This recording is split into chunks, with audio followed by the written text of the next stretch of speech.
Hello, my name's Tom Lorentzen, and I'm the host of this TV show called Interesting People. It's filmed here at Chabot College in Hayward, California, under the auspices of the Chabot-Los Positas Community College District. The premise of the show is that there are interesting people everywhere, in every family, community, neighborhood, and that we're a very rich country with interesting people throughout our society. My guest today is Mr. Sigmund Seigel. He has performed in the San Francisco Opera Chorus for 33 years as a tenor. He's not only an outstanding member of the San Francisco Opera, but a person who's a good historian on opera and music and a good spokesperson for the value of opera. In 1991, a documentary was produced called In the Shadow of the Stars. It was given an Academy Award for the Best Documentary Feature for the year in 1991. It was a backstage presentation about the people who perform in the San Francisco Opera, particularly in the chorus. It contains humor, art, and seriousness as well. One of the persons featured in that documentary is our guest today. In telling the story of his life and career up to that point in 1991, and he was most open about his early life, which was one of great challenge and difficulty. In the long run, however, it is a story of perseverance, hard work, music, art, and the use of talent to overcome great obstacles. It is a moving story with lessons for all of us. In our conversation today, we're going to talk about two basic segments. We're going to talk about opera in general and music, and then we're going to talk about his life. And it's very, very much interconnected here. Before beginning this conversation, however, I'd need to let my guests know that I'm a neophyte when it comes to opera. I've attended several operas, but I know very little about it, and it's my understanding most Americans know very little about opera. So we're going to start with some basic questions as we go into opera, but first of all, I'd like to welcome you to Interesting People. Sig, Thank you, nice to have you on board. Pleasure to be here. And I'll be calling you Sig if that's okay during the show here. Yes. First question, what is opera? Opera is a musical expression that all the characters sing the parts. When we go to a play or we see a movie, everything is spoken dialogue. With opera, all the spoken dialogue, whatever language the opera's in, which in opera it tends to be some of the three main languages that we do operas are Italian, German, and French, but there's also a big contingent of English opera, American opera as well.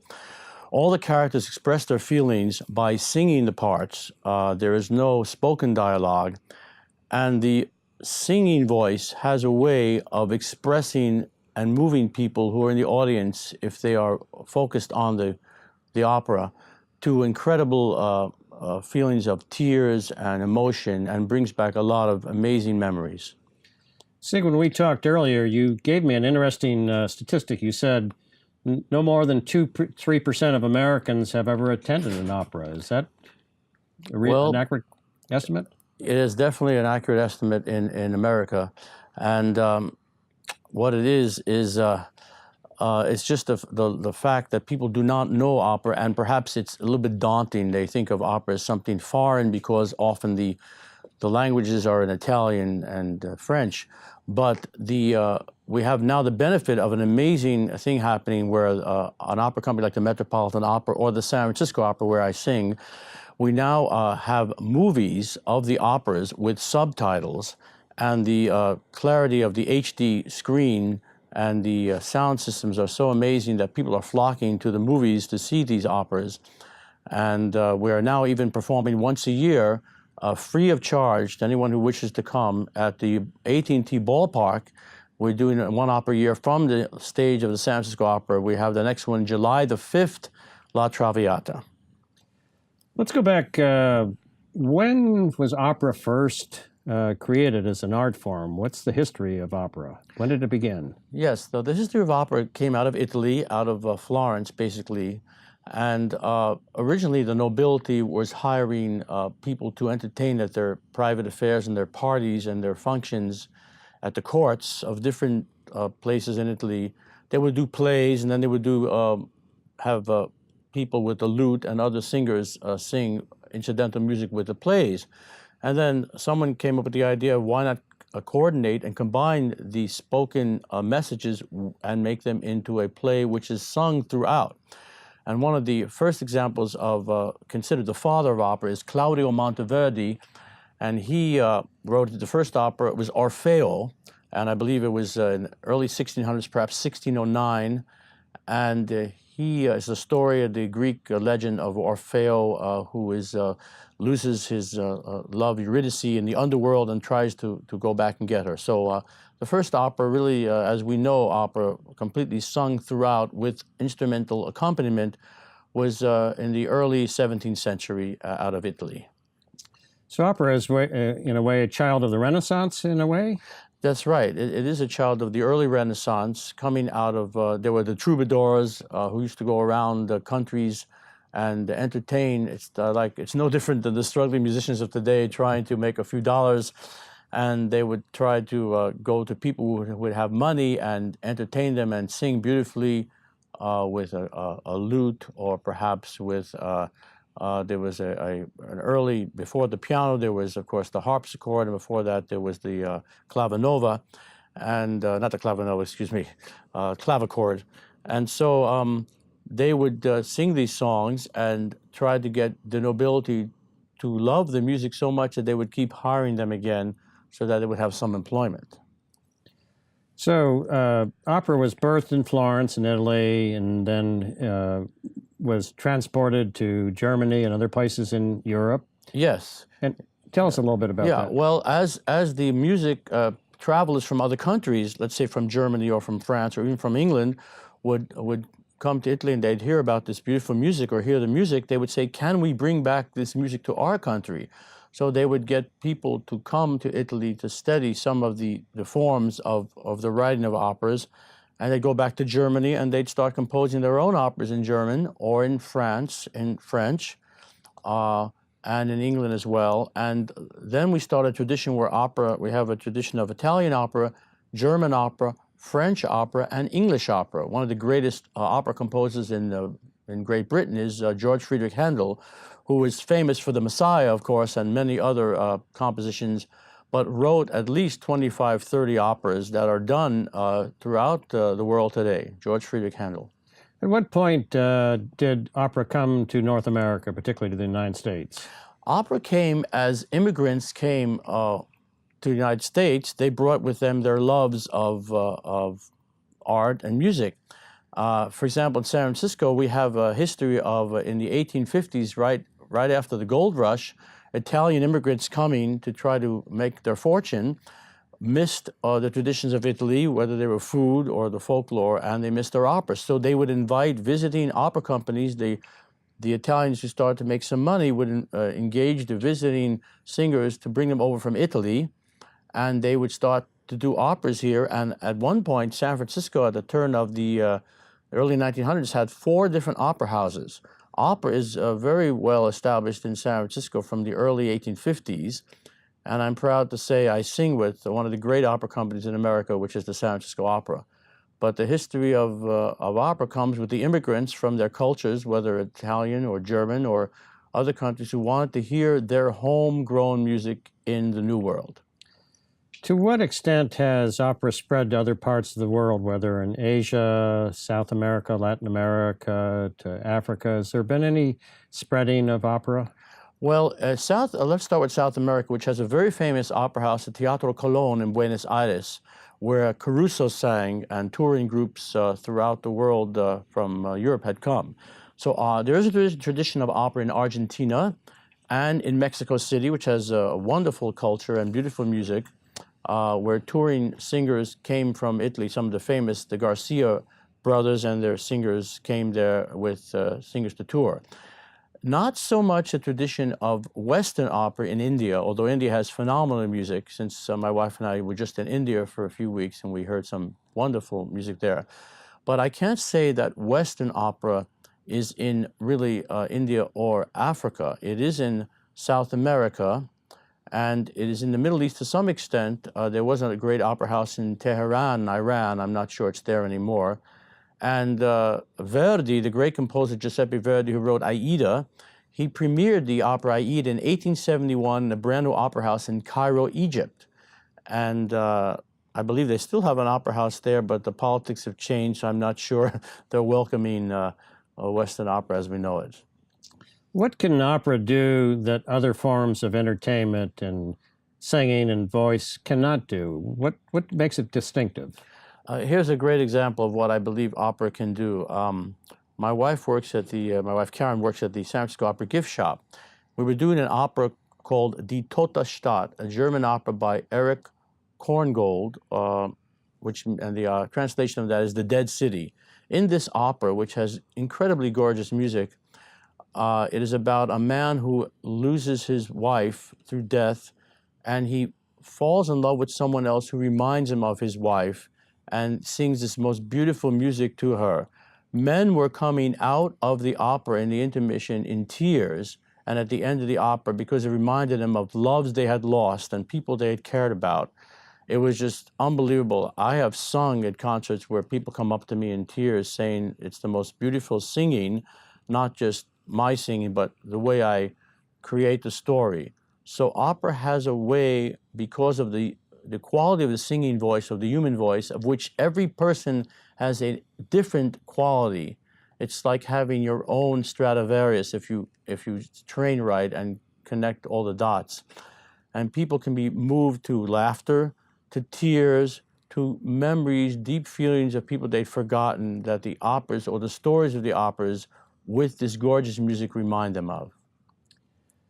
You mentioned about stories, and a lot of philosophy, even religion, the flow of history is about stories that come into existence. We later tell the stories, but it's about evolution of stories.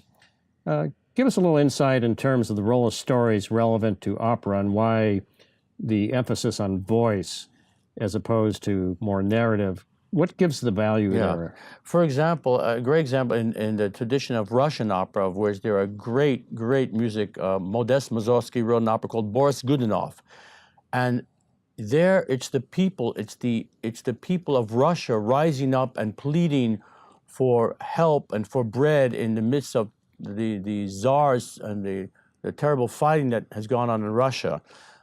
There is a very touching, moving scene in an opera by Mussorgsky called Kovansyna, and where the crowd is, the people of Russia are bereft. They are completely at wit's end because the fighting has burnt all the villages, and they run to what they thought was the prince to protect them, and they ask, "Can you give us some bread? Can you give us some protection?" He says, and he turns his back at them and says, "I cannot anymore. I do not have the power." And there's this one voice of the chorus, this pleading, beautiful, soft prayer in the end of this opera, where in a desperate voice, the chorus, they are the people of Russia asking for help and for guidance. And the music brings you to tears if you hear it. It's done very pianissimo, which is another word for very softly. And that kind of music can move the audience to tears as they relate to their own lives, perhaps, maybe not as difficult as what's going on stage, but the emotion and power of beautiful music, beautifully sung music, can truly tell a story of the people. That's interesting. Let's actually discuss Russia a little bit and their music. There's a writer who lived in what was Leningrad at the time, named Suzanne Massey, an American, and her former husband wrote a powerful book on Nicholas and Alexandria, and she has talked about the tragic history of Russia, Soviet Union also when it existed, in terms of political history and military history. But she felt that the culture of Russia is its gem, and that raised the question perhaps of the tragedy of Russian history.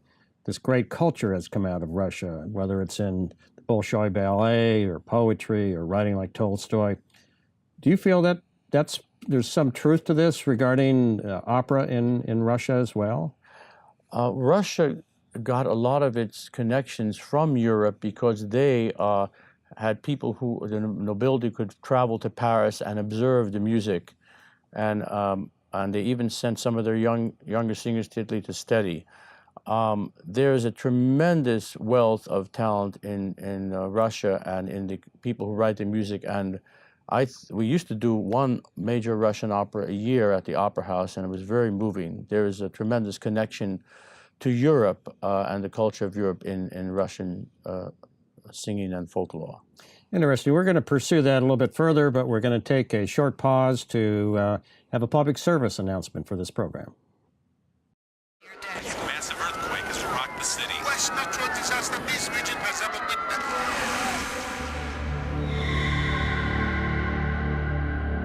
When a disaster strikes, time is a killer.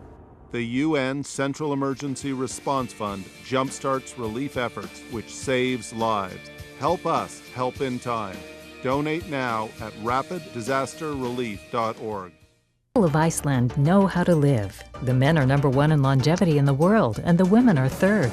Part of the reason is the active lifestyle. Iceland uses geothermal steam to heat homes and outdoor swimming pools, leaving the air clear and clean. Iceland is very young in geological terms, and everywhere there's the sense of the landscape still being formed.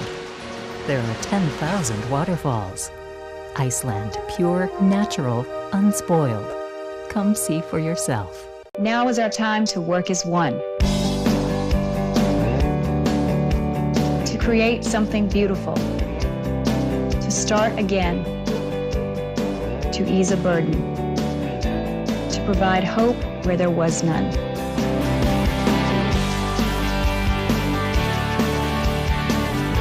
There's so many ways to create the good.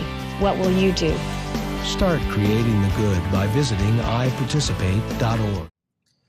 Well, Sig, we were talking about Russia and opera and their great culture that may counteract a lot of their tragic political history. In the creative process, and we're going to discuss it a little bit later because you came out of the Bronx, you came out of a tough environment, but is there something to the difficulty of life that helps foster creativity in people maybe to a greater extent than not having as many difficulties? Is there something in this creative flow? I would like to think so, because some of the greatest artists have literally been near starvation. Just to go further afield, one of the greatest composers of all time, which everybody recognizes, is Wolfgang Amadeus Mozart. He could barely make ends meet. As talented as he was, he would just have to keep turning out more and more music and going to different noble men who might have money to help him get through from one week to another. There are so many great examples of composers who have struggled their whole lives. Russia has phenomenal composers like Borodin, who wrote Prince Igor, or Mussorgsky, as I've said before, who wrote Boris Godunov, Glinka. Their music is phenomenal. Tchaikovsky dealt with terrible depression most of his life. This is the great composer of Sleeping Beauty, the beautiful ballets. He wrote two beautiful operas, Peak Dame and Eugene Onegin, which are absolutely gorgeous with ballroom scenes showing the nobility, and yet he was suffering from tremendous depression. Another example of a great composer, 20th century Russian, Dmitri Shostakovich, who had to deal with Stalin and all the prohibitions against trying to be creative and free, and yet he found a way to survive somehow in that difficult period of time in Russia and continued to compose, and he wrote some amazing music. He wrote beautiful making fun of the Russian government, satirical pieces that he managed to kind of slip by the censors. Lady Macbeth of Mizinsk is a great opera, which we've done twice. Really moving scenes where the lovers are being taken to Siberia, and there's snow falling, and the snow is in your mouth when you're trying to sing, and the woman just can't take it anymore. She throws herself into the Volga and commits suicide.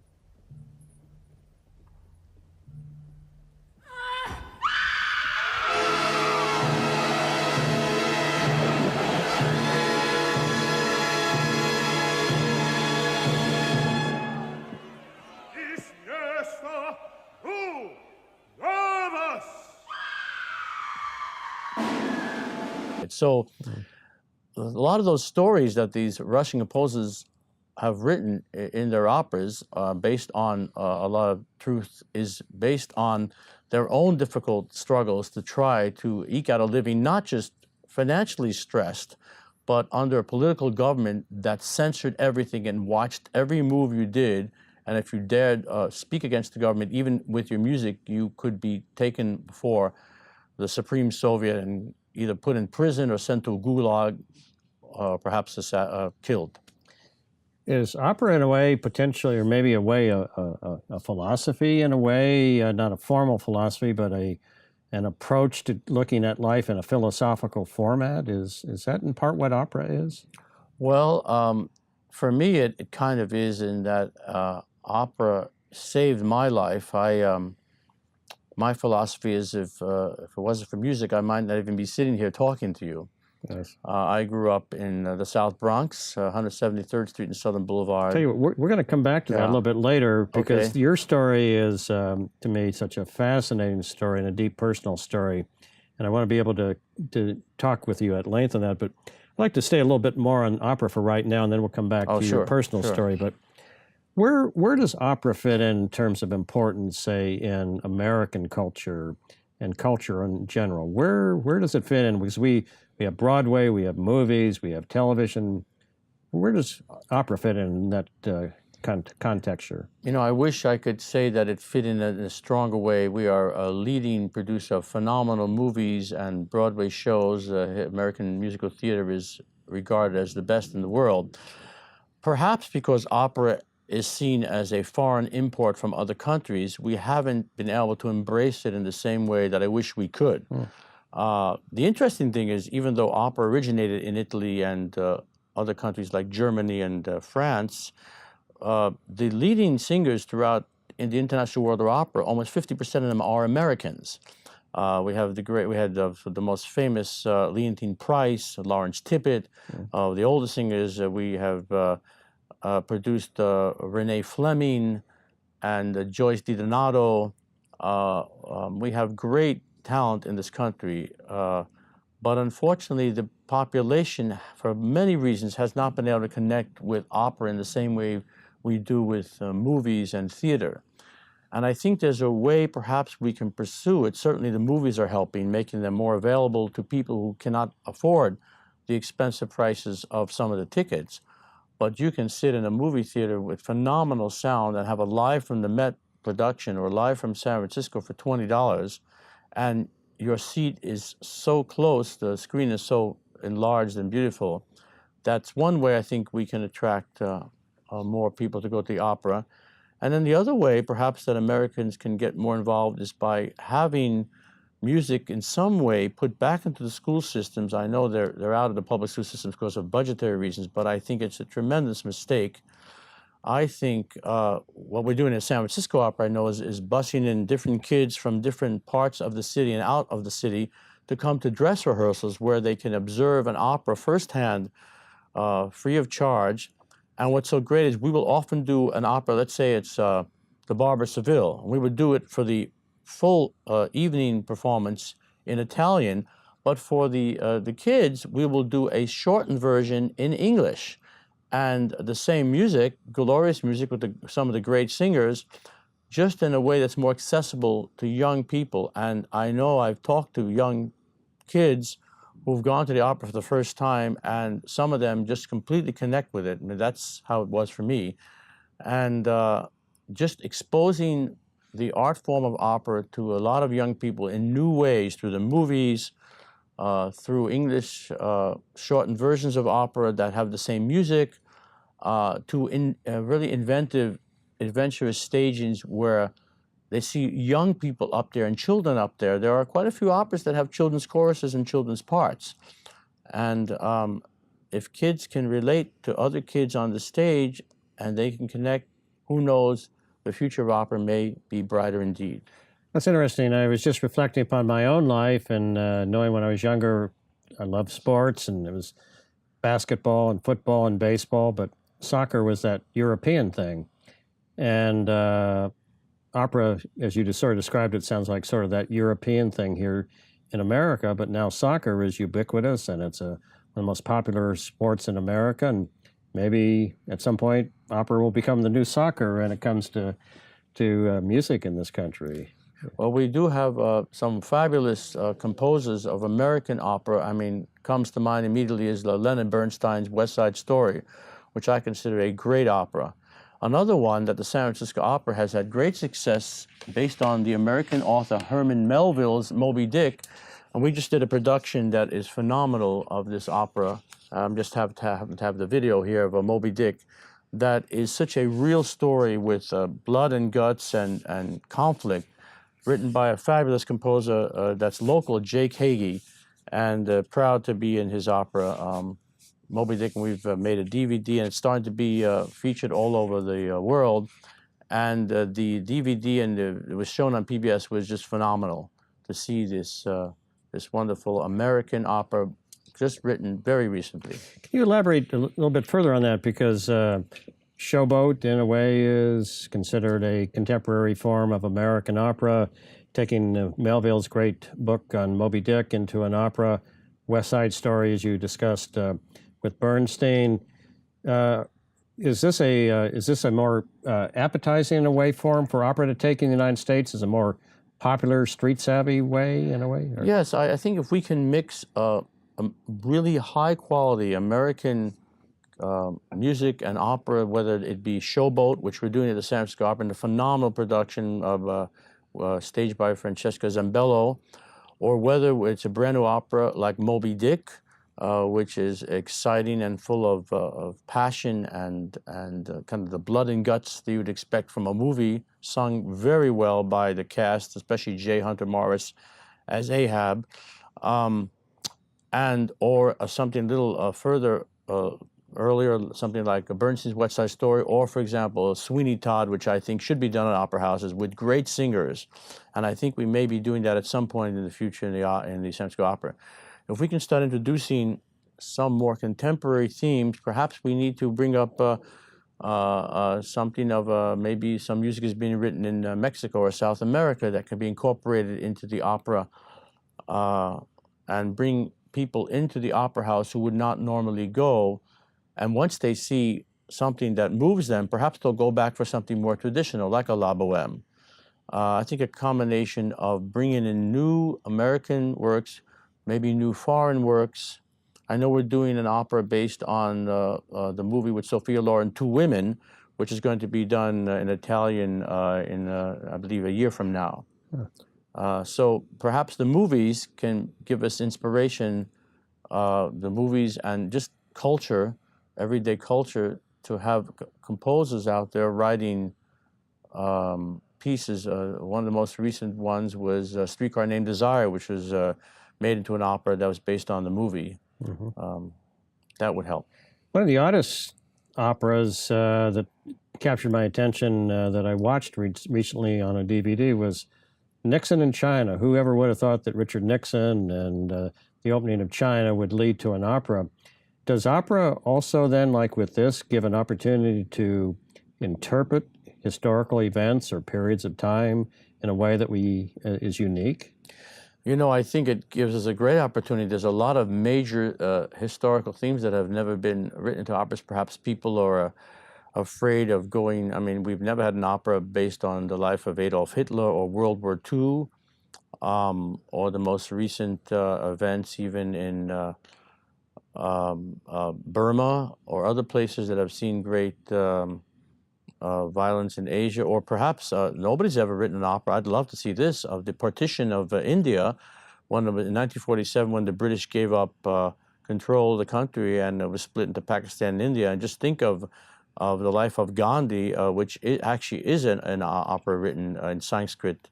I'm blanking out the name of it, but major themes of historical importance, which people have not yet gone into writing about.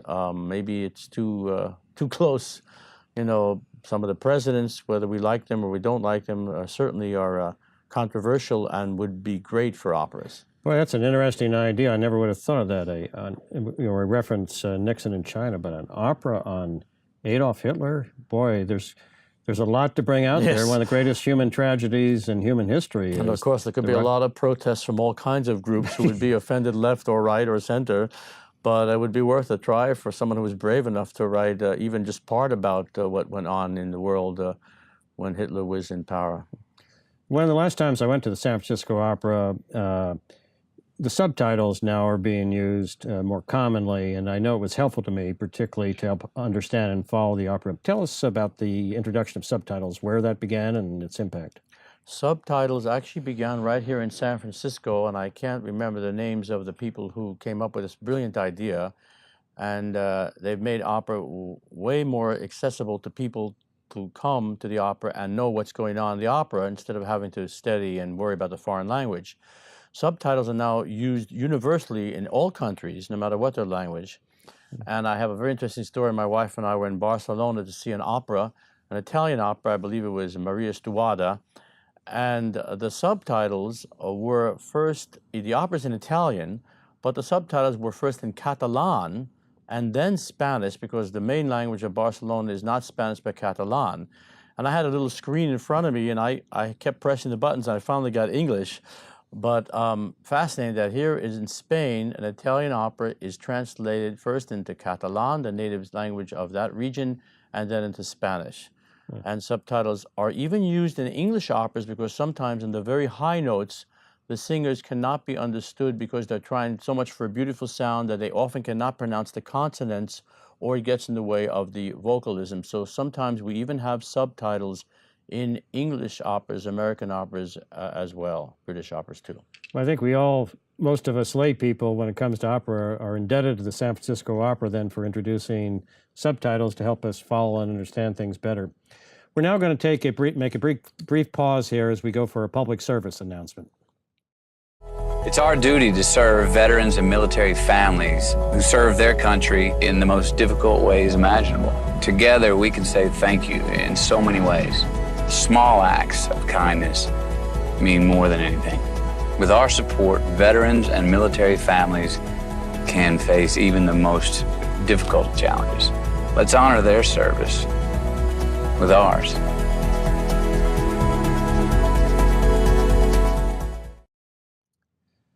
Welcome back to Interesting People, and to our guest today from the San Francisco Opera, Seigel.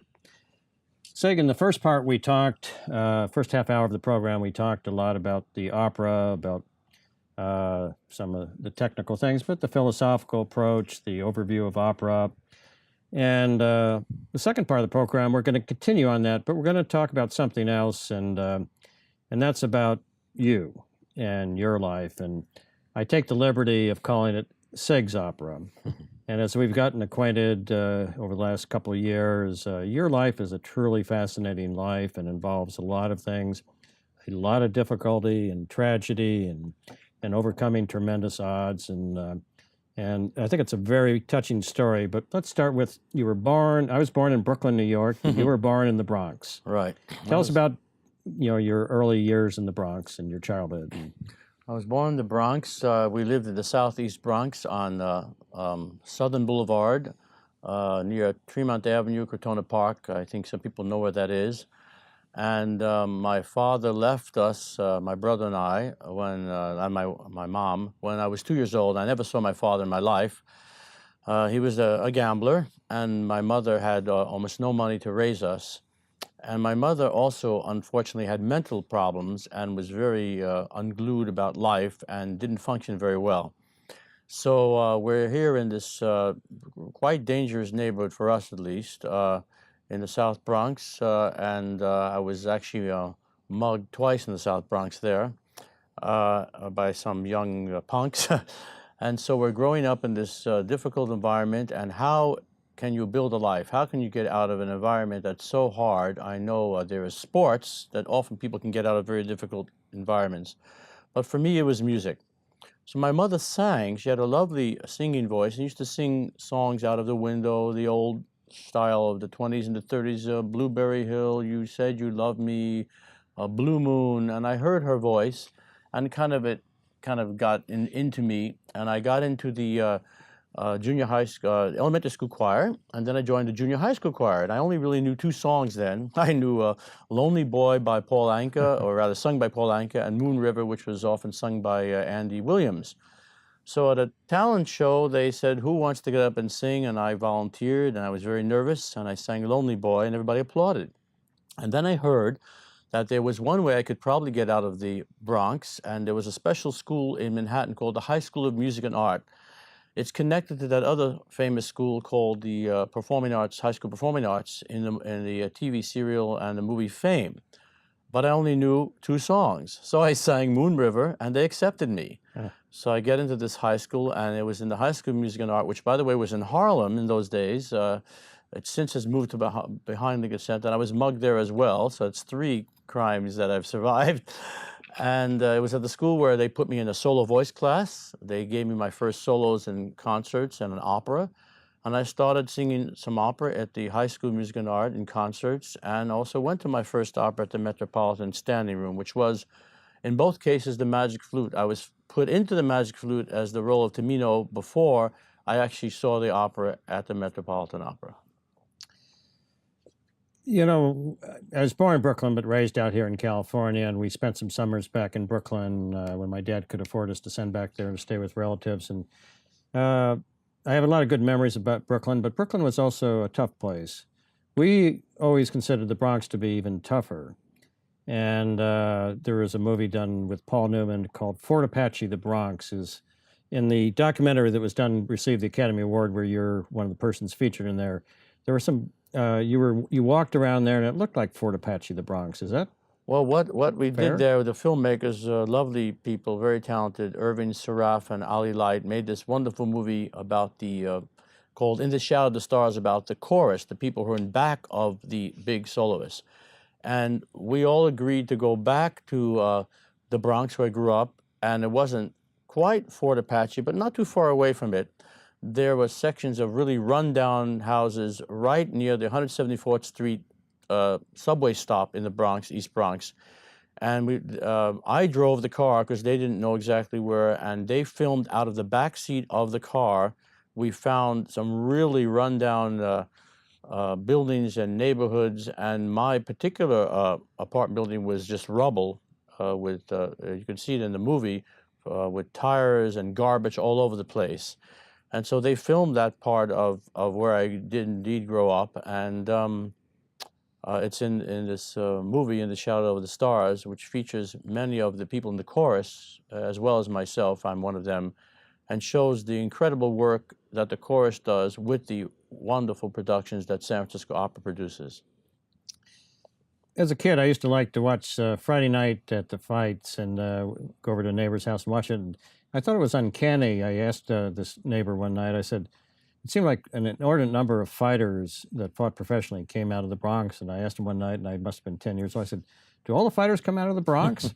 And it just seemed like Bronx was such a place that produced tough people with that had to learn how to survive. And can we talk a little bit about your mother? You talked about she would sing around the apartment, and did she have a good voice? Yeah, my mother had a very sweet, what I would call a lyric soprano voice, kind of like those singers of old in the 40s and 50s. You'd hear them in these old movies about World War II.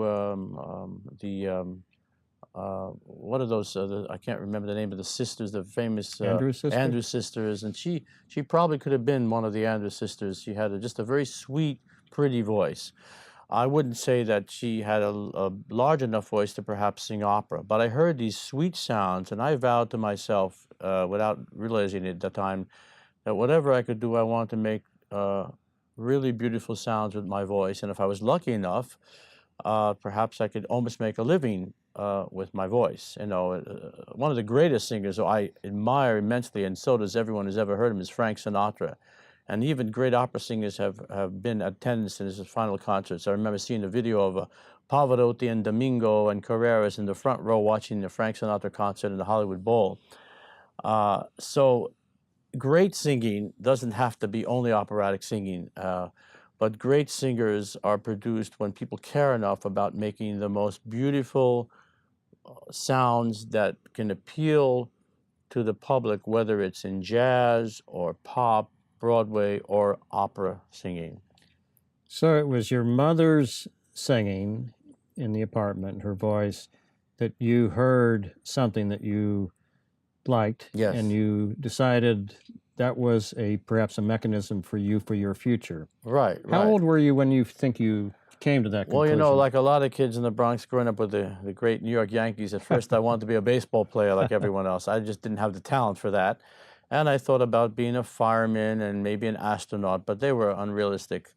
But it turns out I did have a decent singing voice. It was a small voice at the time, wasn't particularly loud.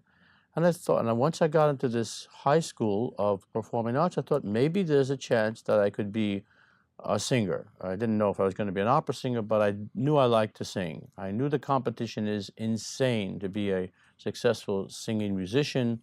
Anyone who goes into music, whether it's in pop, rock, jazz, or classical, knows the odds are stacked against him or her. But I kept pursuing it. They kept putting me in different concerts. And when I graduated high school, I went on to college and I majored in music. And I continued on. And I'm fortunate to be making a living doing what I love. Now, Sig, you had told me, and it's referenced in the documentary too, your mother had some mental health issues. And can you share with a little bit? I know it's sort of a painful part of the background. No, and then, yeah, sorry. Go ahead. Yeah, well, my mother definitely had mental health issues, and she had a tremendous temper, and she used to hit us, at least until I was 13, and she was so afraid of losing control of us. And I think all this stress, as I tried to figure out how can I get away from this environment, we had no money, we had no relatives because she had cut off all relations with people because she was scared of everyone.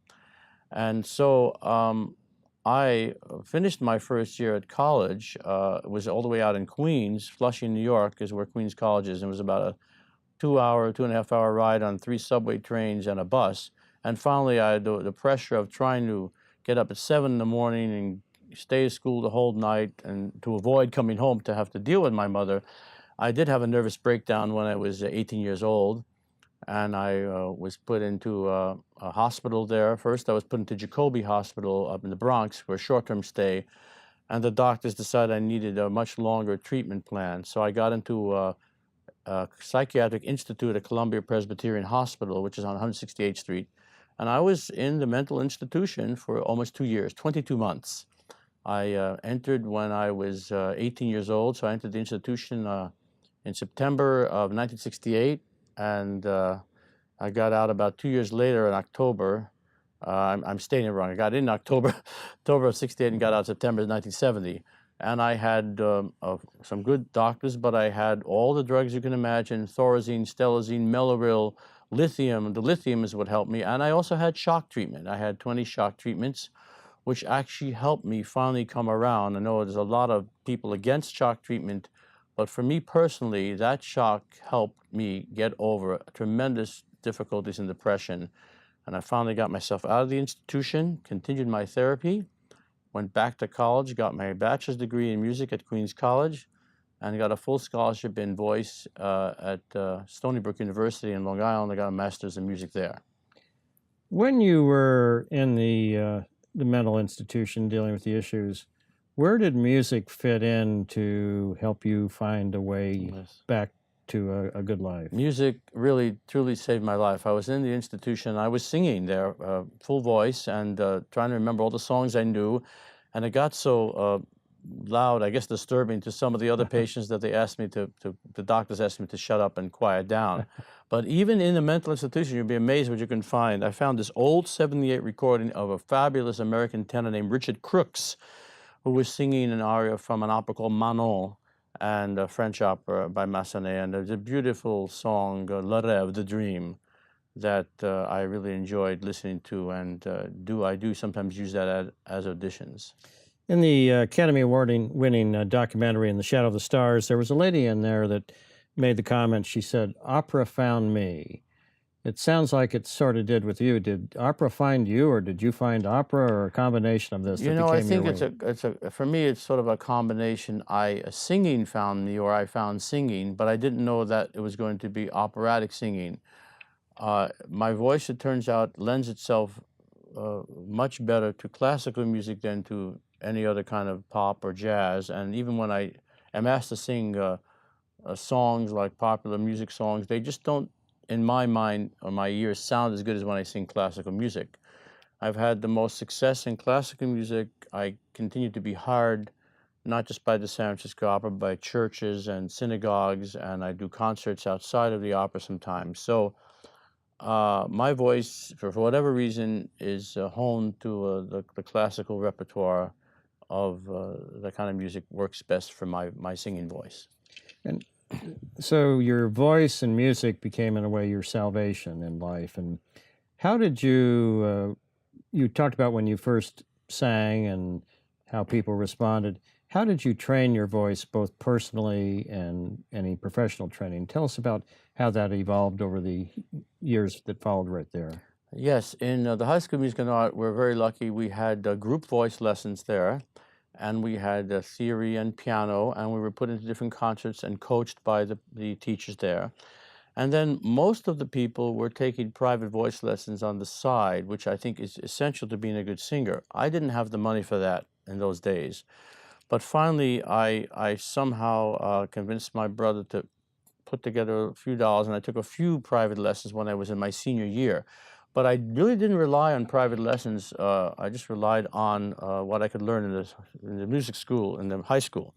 Then when I got into college, I had more group lessons there, and I did take out a loan, a student loan, so I could start taking private voice lessons, which I have continued to this day. I'm going to be 64 in a month, and I still maintain that you must take voice lessons no matter how old you get to keep the voice sounding young. And we're going to talk more about that voice, and your inner voice as we go into the final portion of our conversation here, but we're going to pause right now for a brief public service announcement. I love my husband, but I didn't realize our difficulties had to do with his drinking. Our pastor suggested I go to Al-Anon family groups. I didn't think I would be comfortable, but I decided to try a meeting. The Al-Anon meeting really opened my eyes. Are you troubled by someone's drinking? You might be surprised at what you could learn in an Al-Anon family group meeting from people just like you. Call 1-888-4-AL-ANON.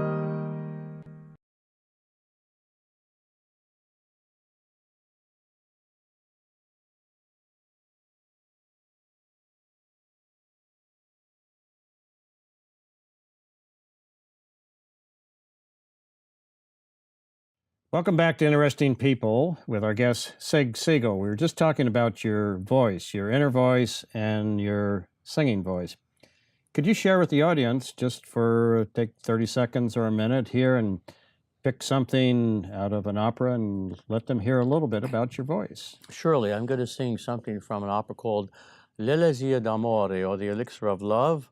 And my aria is about a young man who's in love with a woman who doesn't pay any attention to him, and all of a sudden there's something in his personality that gets her to notice him, and he notices a tear falling from her eyes. So I'm singing the aria, or part of the aria, Una furtiva lagrima, a furtive tear.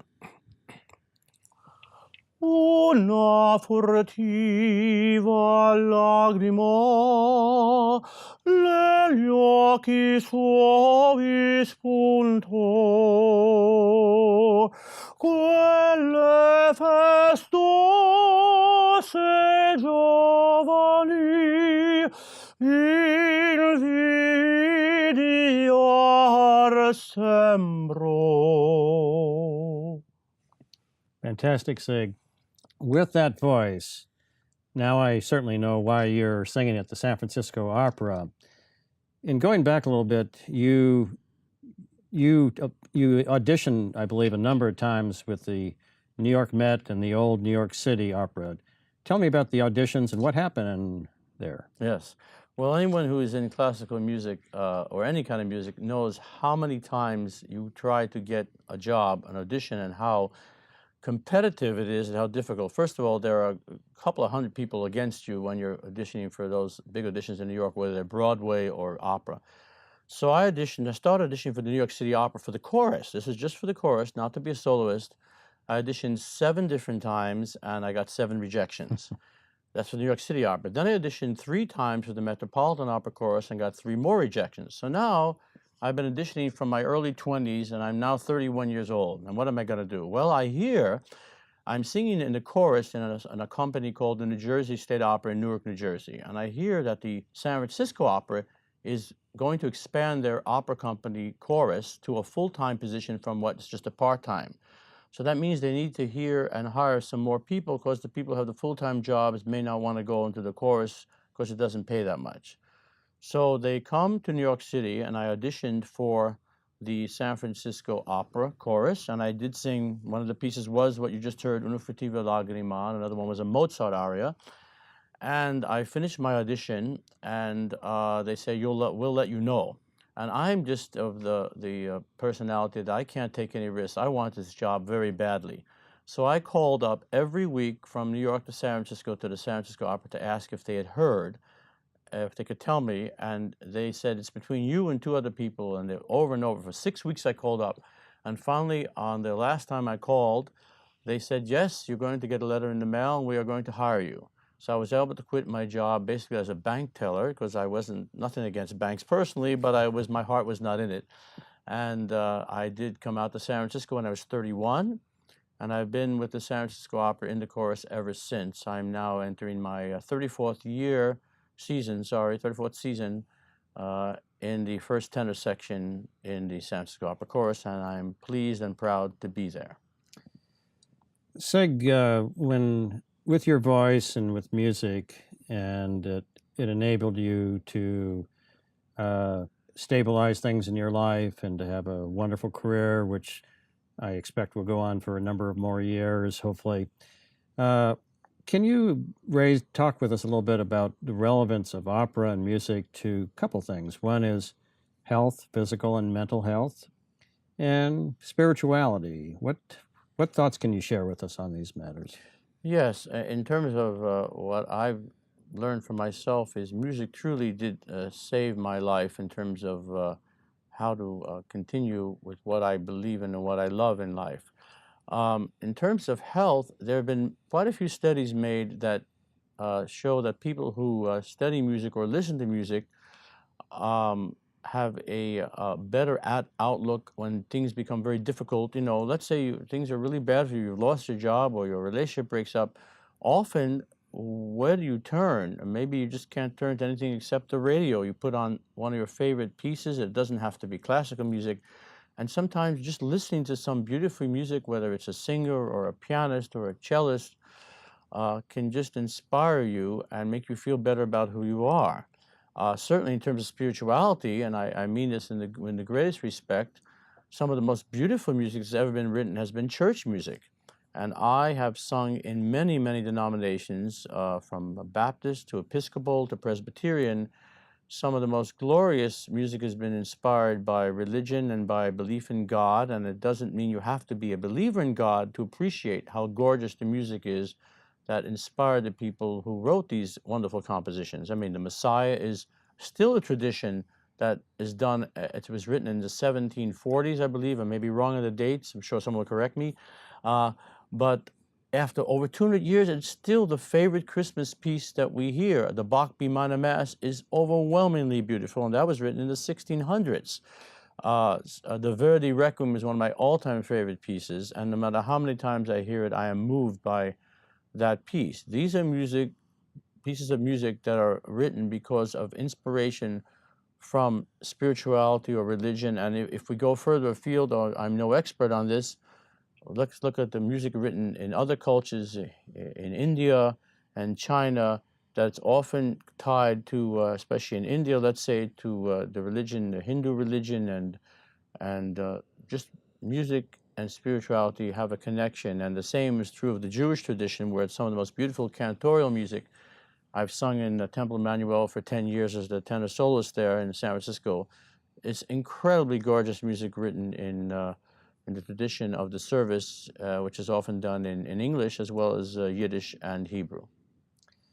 When we think of opera too, we think of some major figures. They stand out, and individual like yourself with the chorus. I mean, you contribute so much, which is confirmed in this documentary, Academy Award-winning documentary. But I guess the first one that we think about is Caruso, who really, and then Pavarotti and Leontine Price. And what made them stand out? Obviously, great voice, but Yeah. where did they come from? How did their talents Yeah. emerge? Well, Caruso is a perfect example of rags to riches. Caruso grew up in Naples, one of the poorest places in Italy. Even to this day, it's still tough to live and make a living in Naples. And he heard recordings, and he just had this natural voice. He came from a family of 10 or 12, very poor. And he used his voice to get himself out of the environment. And to his credit, which I love about the story about Caruso, he was very generous. Just because he became this great opera singer and sold more recordings than anyone at the turn of the century, he used to disguise himself and go in the back of the line of the Metropolitan Opera, the standing room, and hand out passes or tickets to people who were looking to hear him sing. He was very generous. People who worked for him, he would always give them big Christmas bonuses. He shared his talents. He had a phenomenal work ethic, and before he would go on stage, they would say, "Mr. Caruso, Senor Caruso, why are you so nervous? You are shaking like a leaf." He says, "Other people, they must do 100%. I must be 200%. I must be perfect." He cared so much about being a phenomenal singer and a great musician, and he was very kind to people who he employed and knew what it was to come from poverty and never forgot his roots. Great singer. And then we have another example of the first great African-American singer, Leontine Price, who I got to hear standing room at the Met, a truly phenomenal, gifted, talented woman who has the most beautiful voice imaginable. One needs to go back and listen to some of her recordings, not just of her operatic things like the lead in Aida, but even her Negro spirituals, her Summertime of Gershwin. I don't think anyone can sing it better than that, from Porgy and Bess. Another great American singer. And then we have Robert Merrill from Brooklyn, who wanted to be a baseball player, but his mom said you should be a singer.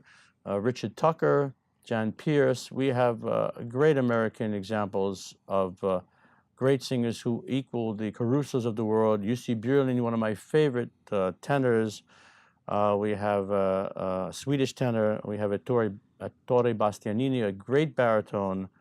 And we just have a lot of examples of great singers, Americans as well. Right now, we can look to a bright future for music and for operatic singing. When you reference Caruso, it's interesting because, as I recall, he performed, you were with the San Francisco Opera. He was performing in San Francisco at the time of the 1906 earthquake and left, and I think he said he would never come back. That's and he a had a very bad true experience, story. right? He had been here, that's exactly true. He was performing with an opera company in San Francisco. It wasn't the San Francisco Opera now. And he had just finished singing Don José in the opera Carmen.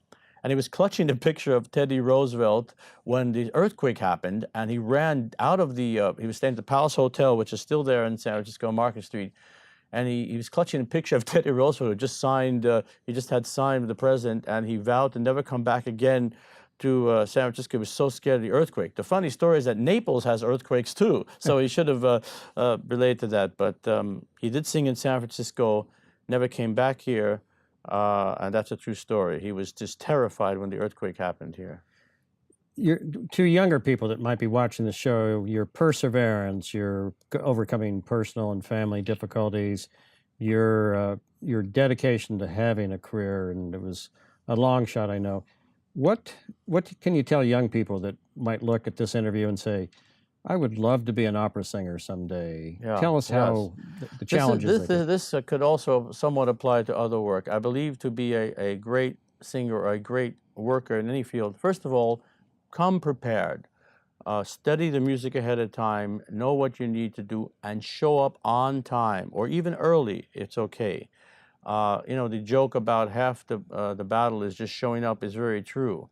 A lot of the work I've got received is because I would come, maybe there were better singers than me, but maybe they thought they were so wonderful they didn't have to show up in time or they weren't prepared. I would show up in time, I would listen to whatever the director said, I would say whatever he wanted me to do or she wanted me to do. If I made a mistake, I'd go home and make sure the next time I came back, I knew it cold, I knew my music cold, And I was always grateful to have a job in music because I know how hard people work just to make a living, whether it's in this country or other countries. You know, I could be out there digging or in a coal mine or working at a 9-to-5 job or just trying to barely make it with 2 or 3 jobs. So it's an honor to be making a living as a singer, a musician. And to make it, I would say, if you love music, you work 3 times as hard as the person next to you. And it's the perseverance that will get you there even as much as the talent. Sig, we're going to wrap up this interview and discussion, and I'm going to do something different from any other show I've done. I'd like to end the show once again by having you give us 30 seconds, a minute, and pick something and share it with the audience. Okay, one of the most famous tenor arias is sung by Caruso and everyone else. I'll try to do my good a job at it. It's La Donna Mobile. La donna mobile, qual più al vento, muta da cento e di pensiero, e sempre misero, chi le s'affida, chi le confida, malcato core.